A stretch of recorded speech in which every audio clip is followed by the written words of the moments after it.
Hey everybody, it's Swank Ivy again with another issue of Letters to an Asexual. This is number 5, where I read letters that have been sent to me about the topic of asexuality. The topic of the day today is, why do I bother? People are always asking me, why do I make these videos? Why do I bother to talk about this all the time? You know, am I just obsessed with this, or maybe I just want an excuse to talk about something? Maybe I like being on camera, I'm a big attention freak or something, but a lot of people want to know, is this really that big a deal? Well, David J. got asked that question once, a similar question anyway, in a televised interview. David J. is the founder of the Asexual Visibility and Education Network, if you didn't know. He was on the program The View, and the hosts asked him, why is asexuality something that you need to organize about? And he said, because it's not getting talked about. And they said, if you're not having sex, what's there to talk about? So, I imagine you'd agree with me that if you're gay or you're straight, it's probably a pretty big part of your life. Well, those of us who are asexual, relating to the world in an asexual way is a big part of our lives.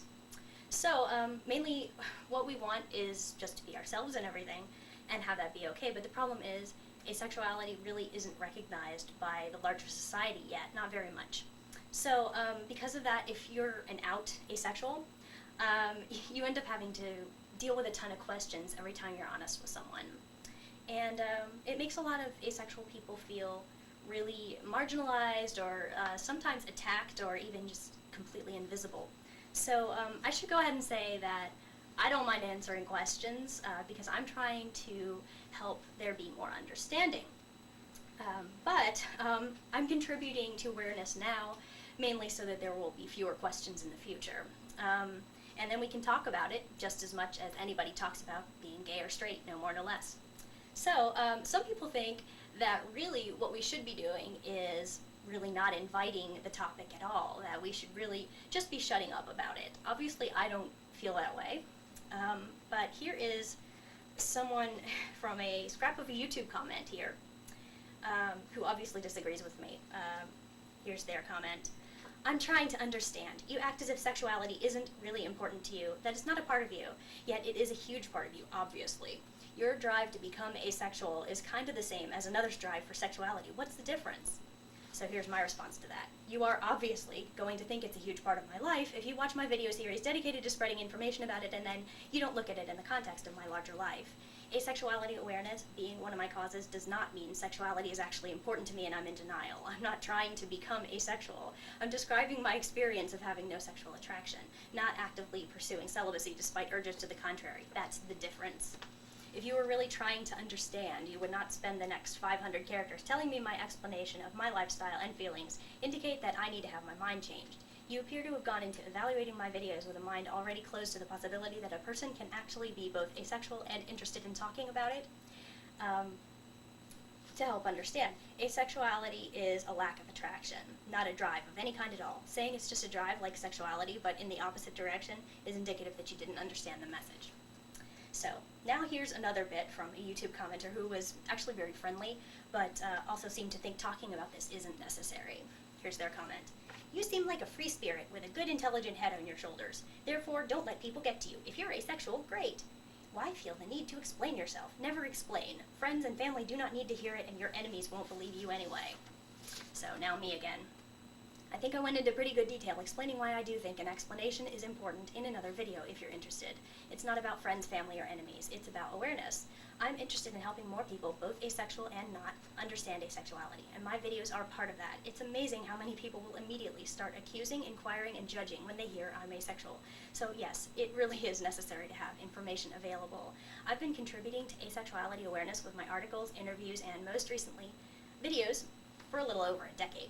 In that time, I've received thousands, literally, of communications from asexuals and sexual people who want to understand asexuals, thanking me for teaching them that this exists, and in the case of the asexuals, that they are not alone. My efforts will help establish asexuality as a known, accepted orientation. It's not just about me wanting to be understood. So the person comes back with this response. Firstly, people, as far as I'm aware, have never come up to me and asked me what my sexual orientation is. It's not an issue. I just don't say. I understand awareness is important, but if you're not gay, bi, or hetero, and you're happy that you're not in any of those categories, why be placed under the asexual category? So, here's my response to that. you're oversimplifying. No, people don't just come up and say, hey, gay or straight. But when you pass 30 and you never have a boyfriend and you have no interest in getting married, it's inevitable that people start going, so, what's wrong with her, that she's not married? People assume that single means looking. Most people treat single as if it means looking. And in everyday life, no, I don't end up having to talk about asexuality until people start going, why? I'll tell you from over 15 years of experience that when your sexual orientation is no thanks, it inevitably gets asked all the time, except when people are assuming you're hetero and just really screwed up because you can't or won't date. I'm trying to show that being uninterested is okay. Find some other asexuals and ask them if people make a big deal of it, and you may be surprised by the answers. People's parents send them to therapy. People sometimes cry. Sometimes they get pushed around and insulted and pressured by people who want them to change how they are. Sometimes they feel very alone, though I'm happy to say that doesn't reflect my experience. Seriously, you may be able to accept it fine, but the population at large does not just say, no interest in sex? Cool. So their last response was, people will always ask why. I also have never had or wanted a partner. That makes me different, but I never felt the need to explain. So my last response to him was, it's not that people wondering bothers me. What does bother me is people thinking you can't be both healthy and asexual. This is the belief of hundreds of people I've talked to. This is also no longer the belief of some folks I know because they talk to me. I'm interested in helping people understand that having no interest in forming that kind of relationship is not a sickness and doesn't need to be fixed. I don't know why you keep trying to tell me that I shouldn't think it's important. The fact that there is a series of letters to an asexual videos should clue you in that people are asking these questions and walking around with these misconceptions. It's not my style to say so what to people believing ridiculous things about me. It's okay, honey, you'll find a good man. I admire your saving yourself. You're afraid or damaged. None of these are true. What's true is I don't have a desire for sex, and furthermore, that's okay. Honesty is the best option. I think I've more or less made my point here with these communications, but I want to add a little bit about why it just seems so vital to me that this gets talked about and why I'm willing to bother making videos about it.